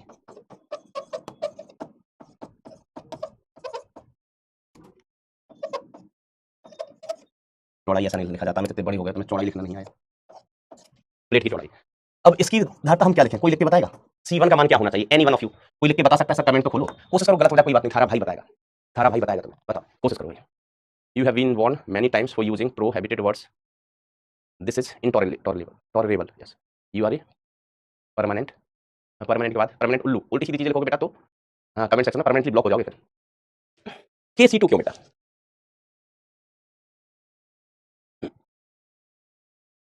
तो अभी ये हो जाएगा, देखो एप्सिलॉन नॉट एरिया कितना लिखेंगे, तो x into W upon D, अब बराबर तो पट्टी का यहाँ पर क्या लगाओ, यहाँ पर क्या लगाओ, देखो अभी इस भाग का एरिया प्लेट हम लिखें, तो चौड़ाई लंबाई कितनी है x, लंबाई कितनी है x, और अंदर चौड़ाई कितनी w, लंबाई कितनी है, अंदर चौड़ाई कितनी w, तो x इंटू डब्ल्यू क्या हो गया बेटा, एरिया, प्लेट के बीच की दूरी, इसको इक्वल डी, और यहाँ पर बराबर पदार्थ है, तो ये भी भर दिया हमने बरोबर। तो C1 C2 बेटा बिल्कुल क्लियर होना चाहिए, क्या C1 C2 के मान क्लियर है आपको, कंफ्यूजन किसमें हो सकता है, के में नहीं, एप्सिलॉन नॉट में नहीं, प्लेट के बीच की दूरी डी में नहीं, जो कंफ्यूजन हो सकता था वो एरिया में, एरिया होता है लंबाई इंटू चौड़ाई भैया, अभी लंबाई है x और चौड़ाई इसके अंदर की, मैंने बताया कि प्लेट में चौड़ाई भी होती है, लंबाई चौड़ाई दोनों की, तो चौड़ाई हमने माना है बब्लू नहीं डब्ल्यू।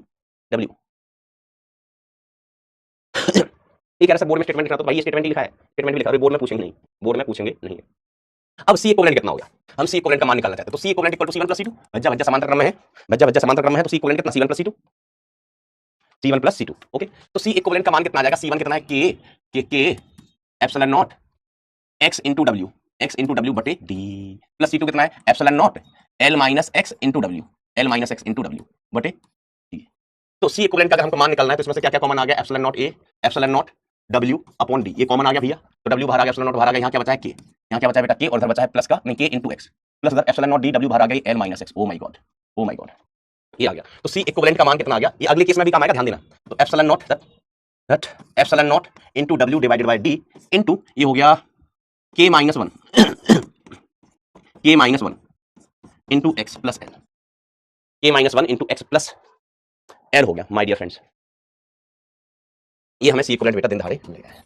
अब बताओ भाई और क्या करोगे, अब हमें निकालनी है, हमें तो निकालना था बेटा बल, ए भाई ये क्या है, डाउट कहां से आ गया, हम पोलवा पे थे, पोलवा पे, शाबाश ये चीजें थोड़ी ठीक है, इस पे सवाल भी ना उतने कॉमनली नहीं पूछ जाते, थोड़ी ठीक है चीजें हैं, हमको लगा था ऐसा होगा। तो F इज इक्वल टू कितना, mod of du by dx लिख देते हैं, हाँ sir mod of du by dx, तो ये कितना हो गया d अपॉन dx, और u की जगह अपन क्या लिखते हैं, q square upon 2 into C equivalent, ठीक है। अब C इक्विवेलेंट का मान रखो भाई, तो F is equal to d upon dx, इसमें से चलो d अपॉन dx और q square upon 2, C equivalent का मान कितना आया, ये एप्सिलॉन नॉट W बटे d, अभी बहुत सारे लोग फैल जाएंगे यहाँ पर, बहुत सारे लोग फैलने लगे होंगे,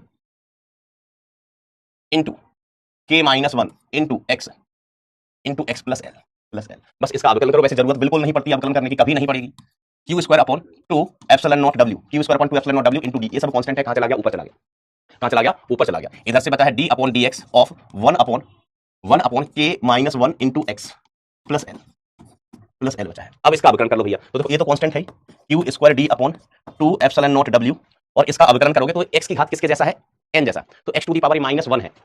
चलो एक स्टेप और लिखता हूं, तो ये बेसिकली कितना है, K minus one into X plus L, और इसका पावर कितना, इसका पावर माइनस का 1। हाँ प्रभु बेटा बताओ बन गए हो ना रायता, फैलने लगे हो ना, 2 एप्सिलॉन नॉट W इंटू इसका अवकलन करेंगे तो ये माइनस 1 आगे आया और K minus one into X plus L, इसकी पावर माइनस 2 हो जाएगी, एक्स की घात n का अवकलन क्या होता है, n आगे आया और एक्स की घात n माइनस 1। मुझे पता है बहुत सारे लोग फैल गए होंगे, बहुत सारे लोगों को चीजें समझ ही नहीं आ रही होंगी, उसका रीजन है क्योंकि देखो फिजिक्स तो खत्म होगी, बस अभी हमने कैलकुलेशन करता रहा हूं, मैं कैलकुलेशन करते जा रहा हूं, तो बहुत सारे लोग होते हैं कैलकुलेशन फैल जाते हैं, हमने कुछ किया नहीं बेटा, जोड़ना घटाना, यहाँ समाकलन किया है, सॉरी अवकलन किया है तो जो बल का परिमाण है, परिमाण के माइनस साइन तो भूल ही जाओ आप, ये Q स्क्वायर, चलो हम अगले पन्ने पर लिख लेते हैं इसको, कहां लिख लेते हैं अगले पन्ने पर, तो जो फोर्स आया है इसका परिमाण की अपन बात कर रहे हैं, तो Q square into D into K minus 1 के minus one divided by 2 epsilon not W. इसको हमने यहां बुला लिया और ये बटे में क्या बचेगा, इसकी पावर -2 है ना, तो एक बटे नीचे क्या बचा है के minus one into X plus L इसकी पावर 2। इसकी पावर कितनी बेटा 2, तो ये बल मिल गया। बल मिल गया सर, याद रखना, बिल्कुल नहीं रखना, पागल हो क्या, ये याद थोड़ा रखना होता है, कहां तो भूल ही जाओगे, याद नहीं रखना, बस पता होना चाहिए कि कभी एडवांस में अच्छा सवाल पूछना होगा तो इस पर पूछ सकते हैं, एडवांस में अच्छा सवाल पूछना तो पूछ सकते हैं। ठीक कह रहा है IIT JEE, इसको समझ रहे बेटा, तुम अपने नाम से पहले IIT JEE हटाओ, IIT JEE हटाओ, ऐसे लिख लो ITI JEE, क्या लिखो ITI JEE, क्योंकि तुम्हें वो गुण है नहीं जो चाहिए। आओ ठीक है, जाने दो, मुझे भी बेटा लिख ली, ये चीज मतलब थोड़ी अच्छी चीज है, बढ़िया है। अगर इसको ना 65-70% लोग भी समझ गए तो मेरा उद्देश्य पूरा हो गया। 65-70% लोग समझ गए तो उद्देश्य, क्योंकि ऐसे होता है ना, कुछ सवाल अपन कहते हैं ना कि IIT में भी है ना, जैसे 360 का पेपर है, अगर हम फिजिक्स की बात करें तो 120 मार्क्स का पेपर है, सिलेक्शन तो बहुत कम पे होता है, लेकिन अपन को कवर तो पूरा करना है ना। हम कहते हैं कि एडवांस के लिए जरूरी है कि कुछ क्वेश्चन, मतलब ये डिसाइड कर लो आप कि कौन से क्वेश्चन करने हैं कौन से नहीं करने, तो कुछ क्वेश्चन छोड़ने वाले होते हैं, छोड़ने लायक होते हैं, है ना। एडवांस में सब लोग यही सजेस्ट करते हैं ना, यही तरीका होता है, लेकिन क्लास में छोड़ने लायक थोड़ी ना होते हैं। क्लास में तो अपन सभी कॉन्सेप्ट पढ़ेंगे कि अगर किसी की जिद हो कि नहीं हमें पूरा 120 लाना है, तो क्लास में थोड़ा छोड़ सकते हैं, हम एग्जाम में बात बता रहे हैं, क्लास में थोड़ा नहीं कर सकता हूं कि आईटी का पेपर 120 का आता है, हमें कट ऑफ क्लियर है, ठीक ठाक रैंक के लिए 40 नंबर चाहिए, 40 नंबर चाहिए तो हम 80 नंबर का छोड़ दें, नहीं भैया, क्लास में तो अपन पूरा पढ़ेंगे। तो भाई कि यहाँ पर जो मैं सिखा रहा हूँ आपको ये वाला कॉन्सेप्ट, अगर 65-70% बच्चे सीख लेते तो मेरा उद्देश्य पूर्ण हो गया। फिर बच्चे सभी बच्चों को सीखना है, अभी थोड़ी आसान चीजें आएंगी, आगे। अब यहाँ पर मेन पॉइंट ये है ना, ये सब सूत्र ना इन जनरल, अगर एडवांस में स्पेशली क्वेश्चन डिजाइन किया तो अलग बात है, क्योंकि वो कर सकते हैं, उनको कोई अपर लिमिट नहीं है कि नहीं ये कठिन हो गया, ये हम नहीं पूछेंगे। एडवांस में कुछ भी कठिन नहीं होता, सब कुछ पूछ सकते हैं। अब मेन पॉइंट ये है कि बल F नियत नहीं है, यह x पर निर्भर कर रहा है ना। ये पूछा जा सकता है कि, है ना, सवाल समझो क्या पूछा जा सकता है, चलो हम अभी आगे बताएंगे सवाल कैसा पूछा जा सकता है, दूसरा केस भी कर लेना तभी सवाल बनेगा। फिलहाल बल F नियत नहीं है, x पर निर्भर कर रहा है, तो इसमें x आ रहा है। सर ये x है क्या, हमने कहा x वो लंबाई है डाइलेक्ट्रिक की वो लंबाई है जो कि कैपेसिटर के प्लेट के अंदर है, वो लंबाई है x। अगर हम इसको पूरा बाहर निकालने तो x का मान कितना, सर अगर हम इसको पूरा बाहर निकालेंगे तो x का मान l के बराबर, x का मान 0 के बराबर, पूरा बाहर निकाल दिया x बराबर 0। अगर हम पूरा अंदर घुसा दें इसको, डाइलेक्ट्रिक को पूरा कैपेसिटर के प्लेट के अंदर रख दें, तो x का मान किसके बराबर हो जाएगा, बताओ जरा, x का मान किसके बराबर हो जाएगा, बताओ जरा। माइनस कहां गया बेटा, तुम यार मतलब सच में तुमने मैथ किसने दिलवा दिया, तुमने कहां से ले लिया मैथ तुमने, तुम लंपट ही, तुम्हें ये मोड नहीं दिखाई देता, हम बल का परिमाण निकालना है कि बल का मान इतना है, हम आपको कह चुके हैं कि बल का मान इतना है, तुमको माइनस दिखाई दिया कि माइनस नहीं है, तुमको ये दो डंडे दिखाई नहीं दे रहे, रतौंधी है क्या तुमको, गाजर खाया करो, गाजर विटामिन ए होती है उसमें।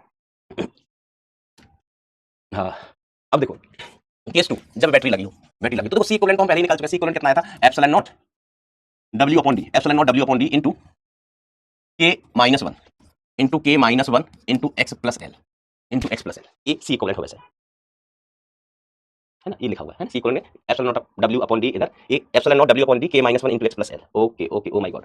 तो अब अपन बात करते हैं माय डियर फ्रेंड, वही एनर्जी। तो एनर्जी क्या लिखना चाहिए, तो सर अब आपको एनर्जी लिखनी पड़ेगी half C equivalent into v square, तो एनर्जी की वैल्यू कितनी आ जाएगी, 1/2 सी इक्विवेलेंट का मान कितना, एप्सिलॉन नॉट W बटे D into K minus one into X plus L into V square. अच्छा पिछला केस कितने लोग समझे, कितने लोग टच में थे, रिजल्ट याद नहीं रखना है, याद रखना चाहते हो रखना कि जो बल है वो नियत नहीं है, बल x पर निर्भर कर रहा है, बल x का फलन है, कितने लोग टच में थे पिछले केस में। अब देखो ये तो u हो गया, अब हम जो बल का परिमाण लिखते हैं, बल के परिमाण की बात कर रहे हैं, तो du अपॉन dx मतलब हमें u का अवकलन करना है, तो इसका अवकलन करेंगे तो इसमें से epsilon not constant, w constant, v भी कांस्टेंट, बैटरी लगी अर्थात v नियत, v कांस्टेंट हो गया, divided by 2d into d upon dx of k minus one into X plus L. ओहो ये वाला डिफरेंशिएशन तो बहुत आसान हो गया। अरे 88% हम 65-70 सोच रहे थे, 65-70 सोच रहे थे हम, बेटा हो तो इंटेलिजेंट, बस कई बार ना कुछ बच्चे हरकत ऐसे कर देते हैं कि नहीं हम बोधा इंटेलिजेंट नहीं है। 2d तो इनटू इसका अवकलन करेंगे तो k माइनस वन कांस्टेंट है, हाँ भाई k माइनस वन कैसा है, कांस्टेंट है, x का अवकलन x सापेक्ष कितना हो गया, 1 हो गया प्लस 0, l कांस्टेंट है तो l का अवकलन करना तो आपको आता ही है। अरे सर कभी आप मिलो हमें, हम अवकलन आपको सिखा देंगे। तो f इज इक्वल टू कितना आया यहाँ पर, f is equal to epsilon naught w v square, चलो k minus one into V square divided by कद्दू नहीं 2d।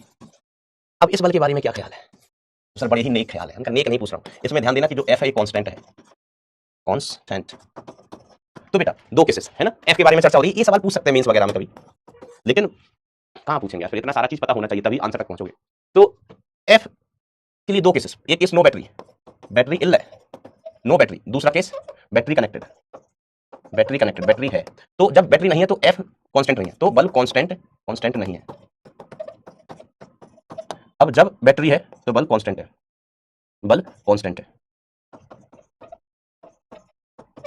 तब बल क्या होगा साहब, कांस्टेंट होगा। समझ गया क्या बात को, ऐसा। तो ये सवाल पूछा सकता है कि हम कैपेसिटर के प्लेट के मध्य एक डाई इलेक्ट्रिक पट्टी का परावैद्युत पदार्थ भर रहे हैं, तो कैपेसिटर और पट्टी के बीच लगने वाला बल नियत होगा मतलब चर होगा, अचर होगा, चर अचर दोनों हो सकते हैं। ऐसा सवाल पूछा सकता है। तो क्लियर कट आंसर क्या होगा? अगर बैटरी लगी है तो बल अचर होगा, कांस्टेंट होगा। बैटरी नहीं है तो बल चर होगा, बदलेगा। तो चर अचर दोनों ही पॉसिबल है, डिपेंडिंग अपॉन कि बैटरी कनेक्ट है या नहीं है। चलो, तो ये कुछ मजेदार केस थे। अब इसमें और भी बेटा चीजें बची हुई हैं, वो हम नेक्स्ट टाइम पर स्टार्ट करेंगे। अब कुछ बहुत ज्यादा नहीं बचा। छठवा लेक्चर है, पांचवा 2 3 लेक्चर में हो जाएगा। और बताओ भाई, कोई गिला सिखवा हो तो आपका स्वागत है। कोई गिला सिखवा हो तो आप सभी का स्वागत है। रमता जोगी बेटा, ये डिपेंड करता है कि डीपीपी ना किस लेवल मतलब कब दी जा रही है। पहली दूसरी तीसरी डीपीपी होती है ना, पहली दूसरी तीसरी डीपीपी शुरुआत की जो डीपीपी होती है वो कॉन्सेप्चुअली होती है। डीपीपी का मतलब है कि आपने जो क्लास में चीजें सीखी हैं उसको आप खुद से अप्लाई कर पा रहे हो या नहीं कर पा रहे हो। ठीक है। देखो ये बालक कह रहा है चर अचर निशाचर, तो चर असर निशाचर शनिचर खटीचर, बहुत सारी चीजें होती हैं।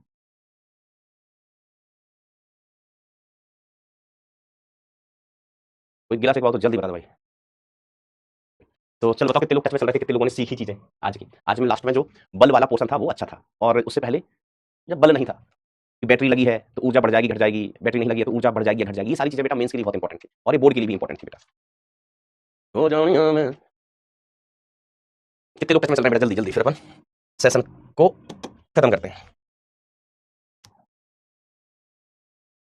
लव यू टू बच्चों, लव यू टू। ऐसी मन लगा के दिल लगा के पढ़ाई करते रहो बेटा। सर मुंडी पटक पटक के प्रणाम बेटा, आपको भी ना मुंडी पटक पटक के बहुत सारी शुभकामनाएं और आशीर्वाद। चलो, शाबाश शाबाश बेटा शाबाश। चलिए, तो आज के लिए इतना ही। मन लगा के दिल लगा के दिमाग लगा के, मन लगा के दिल लगा के दिमाग लगा के पढ़ाई करते रहे। Thank you so much. Tata bye bye, take care, love you all.